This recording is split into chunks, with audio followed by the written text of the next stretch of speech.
Κατάφερε η ομάδα μέσα σε αυτά τουλάχιστον τα 3 χρόνια να κάνει αυτή την εκπληκτική πορεία και για πρώτη φορά στην ιστορία της, με τη νέα αγωνιστική περίοδο, η ομάδα του Εθνικού θα αγωνίζεται στο πρωτάθλημα της Α2. Καλημέρα, κύριε Καραφαντίνη.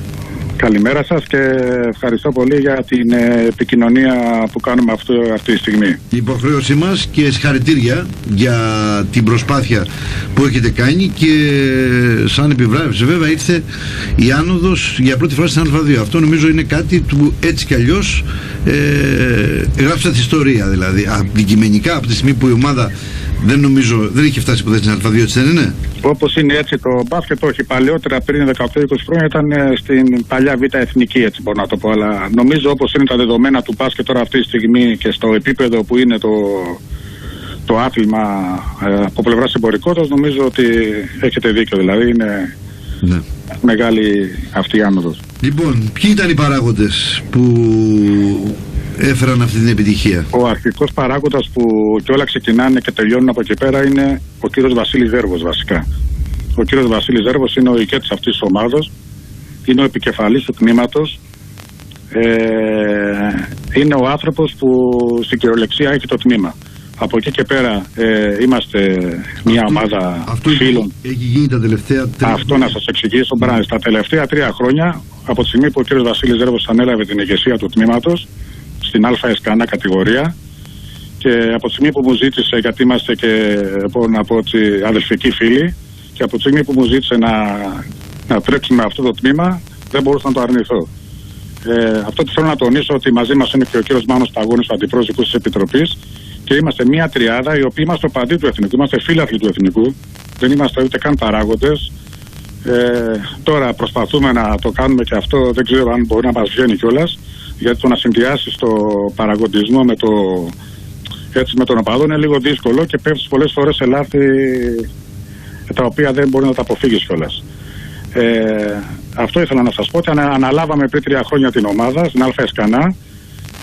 Πήραμε πραγματικά 3 ανώδια, την ΑΕΣΚΑΝΑ στη ΓΑΜΑ Εθνική, από τη ΓΑΜΑ Εθνική στη Β' και από τη Β' στην Α2. Πήραμε 2 κύπελα ΕΣΚΑΝΑ, δεν τα ξεχνάμε και αυτά. Εντάξει. Και αυτό που έχουμε καταφέρει είναι αυτή τη στιγμή, και έτσι είμαστε υπερήφανοι για αυτό, είναι ότι πραγματικά στον χώρο του μπάσκετ μπορώ να πω ότι έχουμε βγάλει, πώς το λέμε έτσι, στην καθημερινότητα λαϊκά το καλό το όνομα. Πολλοί αθλητές του θέλουν να έρθουν στην ομάδα μας. Είμαστε υπερήφανοι. Μιλάνε όλοι για μας, δηλαδή νομίζω ότι αυτή τη στιγμή δεν υπάρχει αθλητής του μπάσκετ ο οποίος θα πει κακή κουβέντα για τον Εθνικό.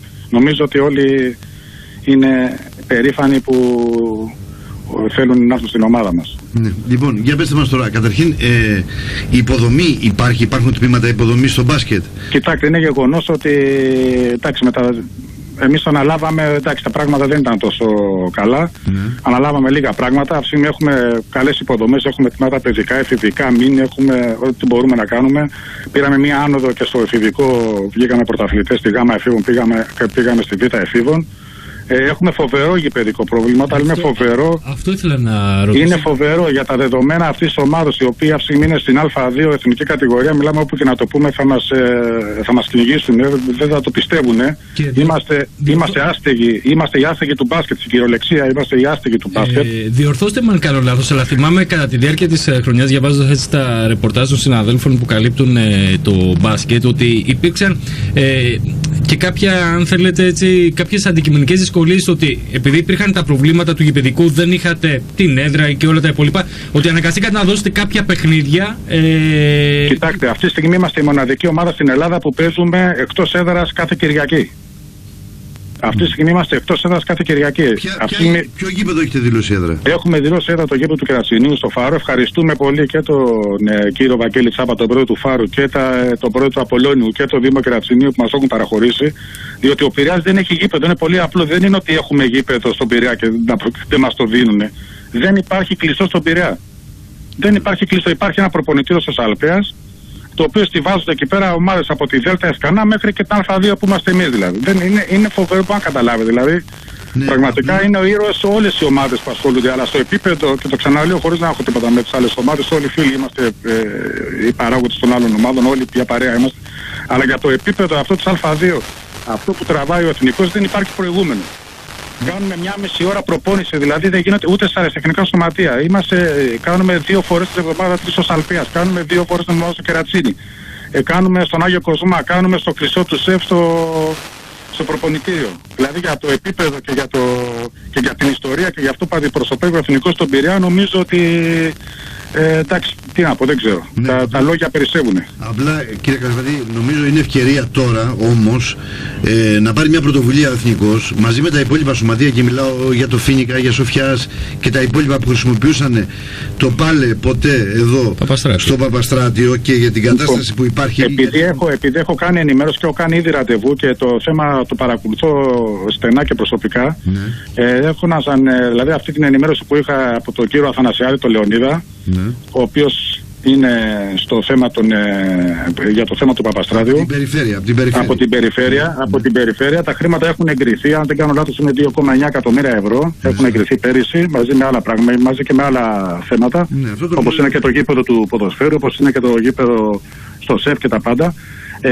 Αυτή τη στιγμή όμως είναι σε προχωρημένο βαθμό. Εγώ αυτό ήθελα να ζητήσω τη βοήθεια όλων, δηλαδή της περιφέρειας, τον ΙΝ που είναι τώρα, του κ. Γούρου, του κ. Αθανασιάδη που μας έχουν βοηθήσει, τον επόμενο που θα έρθουν στην περιφέρεια, η κυρία Ντούρα, αν δεν κάνω λάθος. Κύριε Κωνσταντίνη, να σας πω κάτι. Εγώ πάντως προσωπικά είμαι πολύ καχύποπτος, επειδή εμείς για αυτά τα θέματα εδώ πέρα έχουμε μιλήσει πάρα πολλές φορές. Εγώ θυμάμαι επανειλημμένα τον κύριο Ιωαννίδη. Εντάξει, 5 εκατομμύρια ευρώ το θυμάμαι τότε. Ναι. Είναι πολλά τα στάδια των υποσχέσεων και των μεγάλων. Κοιτάξτε να σας πω, εγώ την τελευταία ενημέρωση. Ξέρετε τι λέω, εγώ όταν σας λέω ότι πρέπει, εάν δεν μπουν τα σωματεία μπροστά, μην περιμένετε δηλαδή εσείς από κάποιον πρώην περιφερειάρχη, από τον επόμενο περιφερειάρχη. Είναι ευκαιρία τώρα να πιέσετε, να πάτε και στη νέα διοίκηση του Δήμου μαζί να διεκδικήσουμε. Συμφωνώ απολύτως, και με τη νέα διοίκηση, και με τη νέα διοίκηση έχουμε την αμέριστη συμπαράσταση από τις κουβέντες που έχουμε κάνει ήδη. Δεν το συζητάω καν. Εγώ απλώς συμφωνώ 100% μαζί σας να πάμε να πιέσουμε όλοι μαζί. Απλώς εγώ θέλω να πω την ενημέρωση που είχα η επίσημη. Η τελευταία επίσημη ενημέρωση που είχα συγκεκριμένα εχθές από τον κύριο Αθανασιάδη είναι ότι το έργο. Έχουν βγει και οι μελέτες, έχουν βγει και τα χρήματα για τις μελέτες, και μάλιστα, αν δεν κάνω λάθος, γιατί θα έβγαινε δελτίο τύπου από το τμήμα μπάσκετ το δικό μας, αν δεν κάνω λάθος, έχουν βγει και τα πρώτα χρήματα γύρω στα 17.918 ευρώ, θα σας γελάσω περίπου, στον μελετητή. Δηλαδή, εγώ απλώς σας λέω, η τελευταία ενημέρωση επίσημη που είχα από την περιφέρεια ποια ήταν, ότι το έργο έχει, εκτός ότι έχουν βγει τα χρήματα, το κλασικό που λέτε κι εσείς, ότι έχει δοθεί στον μελετητή, εντάξει, δεν ξέρω από εκεί πέρα λεπτομέρειες, ούτε ξέρω ποιος είναι και δεν με νοιάζει κιόλας, εντάξει, ότι έχει βγει και η πρώτη δόση, αν κατάλαβα καλά, που είναι γύρω στα 17.000, τα οποία θα τα πάρει, τα έχει πάρει, δεν ξέρω, ο μελετητής, και προχωράει το έργο ώστε να τελειώσει η μελέτη και να δοθεί με διαγωνισμό, όπως μου το είπαν εκεί πέρα, στον ανάδοχο. Εγώ σας λέω ποια είναι η τελευταία ενημέρωση. Τώρα, όσον αφορά το προηγούμενο που είπα, θα συμφωνήσω μαζί σας ότι εντάξει, υποσχέσεις είναι υποσχέσεις.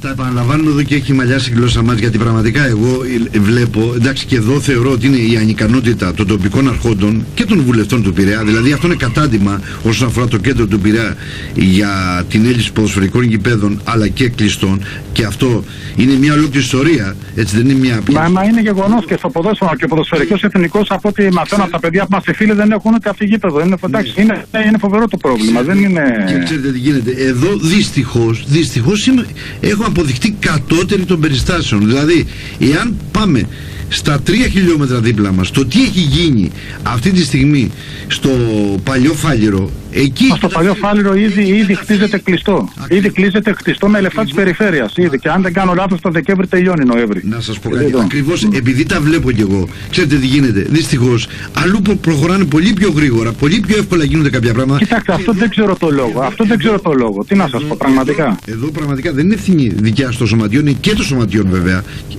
Το σωματείο δεν μπορούμε. Έχουμε κάνει και όλοι μαζί, έχουμε πάει και με το Φίνικα και με τον Πορφύρα και με τον Πειραϊκό. Έχουμε κάνει συναντήσεις όλα μαζί. Από τη στιγμή είναι γεγονός ότι οι άνθρωποι σου λένε ότι ξέρεις κάτι, βγήκε το κονδύλι 2,9 για το Παπαστράτη, ένα παράδειγμα. Βγήκανε τα έργα, βγήκαν οι μελετητές. Τι να πω, νομίζω ότι. Καλά, δεν ζητάμε. Ξέρετε τι γίνεται. Είναι και το ύφος της διαμαρτυρίας μας και εμάς τέτοιο, γιατί τώρα εδώ πολλές φορές και από πολλά σωματεία έχουμε δεχτεί αυτή την πίεση και εμείς, το λέω εισαγωγικά, εκείνη που όχι, μα καλά κάνετε. Όποιος μπορεί να βοηθήσει σε αυτό το σημείο βοηθάει την νεολαία του Πειραιά. Δεν βοηθάει μόνο τα σωματεία, βοηθάει την νεολαία του Πειραιά. Αυτή η νεολαία του Πειραιά, πέστε μου κλειστό που έχει. Όσον αφορά το θέμα του εθνικού και μιλάμε, εντάξει, δεν είναι κακό. Όσο και ταπεινός να είμαι, είμαστε Α2 η ομάδα, δηλαδή είναι φοβερό. Πού να το πει αυτό η ομάδα Α2 να μην κάνει προπόνηση στο αντρικό του, όχι στο εφηβικό του και το παιδικό του. Το αντρικό του. Το αντρικό, δεν έχουμε προπόνηση για το αντρικό τμήμα. Α2 κατηγορία. Δηλαδή έρχονται οι αθλητές, ενώ έχουν πραγματικά είναι ευχαριστημένοι από το εθνικό σε όλα τα θέματα. Μην παίρνω σε λεπτομέρειες, σε όλα ό,τι έχει σχέση με οργάνωση, τα πάντα από το θέμα του μπάσκετ. Όχι μόνο είναι ευχαριστημένοι, είναι ενθουσιασμένοι από το εθνικό, αλλά όταν το βλέπουν το θέμα του κηπεδικού, δηλαδή μας λένε, ντρέπονται να μας πούνε ρε παιδιά, τι κάνετε εδώ πέρα. Δηλαδή, εδώ έχουν περάσει από σωματεία αθλητές που είναι, τι να πω, πολύ πιο κάτω και στο θέμα του κηπέδου είναι να βλέπεις τώρα κλειστά, να μην ονοματίζω, που είναι παλάτια και στολίδια και να τα έχουν ομάδες, ξέρω εγώ, τα εφηβικά τους ή τα junior. Δηλαδή να κάνεις ένα άλλο δήμο προπόνηση το junior της χι ομάδας, ξέρω εγώ, και να μην έχει ένα σωματείο σαν τον εθνικό, και δεν το λέω για τον εθνικό μόνο, θα μπορούσε να είναι το πιο σωματείο στη θέση μας. Αύριο μεθαύριο μπορεί να είναι ένα άλλο σωματείο του Πειραιά στην Α2 και είναι στην Α1. Καταλάβατε, είναι φοβερό το πρόβλημα. Λοιπόν, εντάξει, είναι συνολικότερο το πρόβλημα αυτό. Δυστυχώς είναι τραγικό αυτό που γίνεται σε αυτή την πόλη και πλέον. Εγώ νομίζω ότι θα λυθεί το θέμα. Είμαι πολύ αισιόδοξος και νομίζω ότι είναι σε καλό δρόμο και με τη νέα ηγεσία της περιφέρειας και με τη νέα ηγεσία του Δήμου. Νομίζω ότι και έτσι που έχουμε κάνει τις πρώτες κουβέντες και με τη Δημοτική Αρχή που έρχεται, νομίζω ότι και όπως και η σημερινή Δημοτική Αρχή που πίεσε όσον αφορά, γιατί είναι θέμα της περιφέρειας, και νομίζω και με την καινούργια Δημοτική Αρχή που θα έρθει θα έχουμε μια συνεργασία άψογη ώστε να λυθεί το θέμα στο κλειστό, δηλαδή το γηπεδικό να λυθεί άμεσα, γιατί δεν πάει άλλο, πραγματικά δεν πάει άλλο, είναι τραγικό. Αυτή είναι, εμείς αρχίσουμε προετοιμασία 21 Αυγούστου και παρακαλάμε να κάνουμε προπόνηση, όχι να παίξουμε γηπεδούχοι. Και παίζουμε γηπεδούχοι εκτός έδρας. Δηλαδή είναι φοβερό, αυτή η ομάδα ανέβηκε 3 κατηγορίες, παίζοντας στο προπονητήριο του Αλπέας και παίζοντας στη Β' Εθνική, στο γήπεδο του Κερατσινίου, που πάλι τους ευχαριστώ τους ανθρώπους, αλλά στην ουσία παίζοντας εκτός έδρας. Παίζοντας δηλαδή 500 μέτρα από τον Ιωνικό, 500 μέτρα παίζοντας εκτός έδρας δηλαδή στην ουσία. Οι φίλοι της ομάδας Οι φίλοι της ομάδας, εγώ πραγματικά ήθελα να τους ευχαριστήσω. Πραγματικά αυτό που έγινε στον Παρά, στη Χαλκίδα, στον αγώνα με το Λεβαδιακό δεν έχει προηγούμενο για τα δεδομένα του μπάσκετ. Όλοι ξέρουμε τον εθνικό από το ποδόσφαιρο και το πόλο, εντάξει, και εμείς από εκεί τον μάθημα, από εκεί γίναμε εθνικοί. Εντάξει, και εύχομαι ο εθνικός στο ποδόσφαιρο να πάει στη Super League όσο γίνεται το γρηγορότερο με τον Αλέξο Αγγελόπουλο. Στον κύριο Πρίντεζη, τον πρόεδρο Ρασιτέχνη, το πόλο να ξαναγίνει ο αυτοκράτορας εκεί που ήταν. Αλλά όμως είναι γεγονός ότι και ο σκοπός ο δικός μου, ο σκοπός του κύριου Ζέρβου, ο σκοπός του κύριου Παγώνη και γενικά όλων των ανθρώπων που είναι στη δικούσα επιτροπή του τμήματος μπάσκετ, που αποτελούμαστε από γύρω στους 15-20 ανθρώπους που τρέχουμε όλη μέρα για το τμήμα, ο καθένας από το πόστο του, ο σκοπός μας είναι να κάνουμε τον εθνικό γνωστό, να ακουστεί το όνομα του εθνικού παντού σε όλη την Ελλάδα και από το μπάσκετ. Και ήδη νομίζω ότι το έχουμε καταφέρει αυτή τη στιγμή. Πριν 2-3 χρόνια και εμείς ψάχναμε για ακαδημίες και τώρα βλέπω ότι τα παιδάκια, οι γονείς του Πειραιά έρχονται και ρωτάνε, ο Ολυμπιακός, ο Εθνικός. Νομίζω ότι αρχίζουμε και αυτό που έχουμε σαν σκοπό να γίνει πραγματικότητα. Νομίζω ότι αρχίζουμε σιγά σιγά και το καταφέρουμε πάντα με ταπεινότητα και όχι αλαζονία. Ποτέ δεν είχαμε, ποτέ στα 3 χρόνια αυτά που έχουμε δεν ήμασταν αλαζονικοί. Αυτό νομίζω ότι είναι το μεγάλο μας προτέρημα. Καταλάβετε, ούτε και στην Α2 τώρα ερχόμαστε με αλαζονία, ούτε με φόβο. Θα κάνουμε την προσπάθειά μας. Ξέρουμε ότι είμαστε για πρώτη φορά στην κατηγορία. Ξέρουμε ότι υπάρχουν ομάδες με βαριά ιστορία στο μπάσκετ. Δεν θα τους ονοματίσω πράγματι στην Α2. Αλλά εμείς ερχόμαστε χωρίς φόβο, αλλά και ούτε με αλαζονία. Θα κοιτάξουμε κάθε αγώνα ξεχωριστά και από εκεί και πέρα να κοιτάξουμε να σωθούμε όσο γίνεται πιο γρήγορα. Αυτός είναι ο αντικειμενικός μας σκοπός. Και από εκεί και πέρα, ό,τι καλύτερο έρθει, ας έρθει για μας.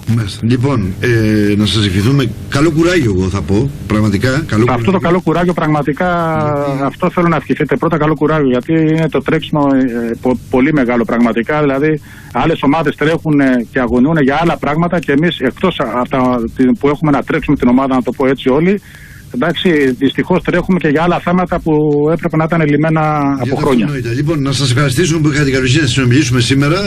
Εύχομαι ξανά καλή αγωνιστική περίοδο και θα τα ξαναπούμε. Σίγουρα θα έχουμε δυνατότητα με το εννοείται. Να τα ξαναπούμε. Εννοείται. Ευχαριστώ πολύ, κύριε Κλάδη, για την επικοινωνία που είχαμε. Να είστε καλά. Γεια σας.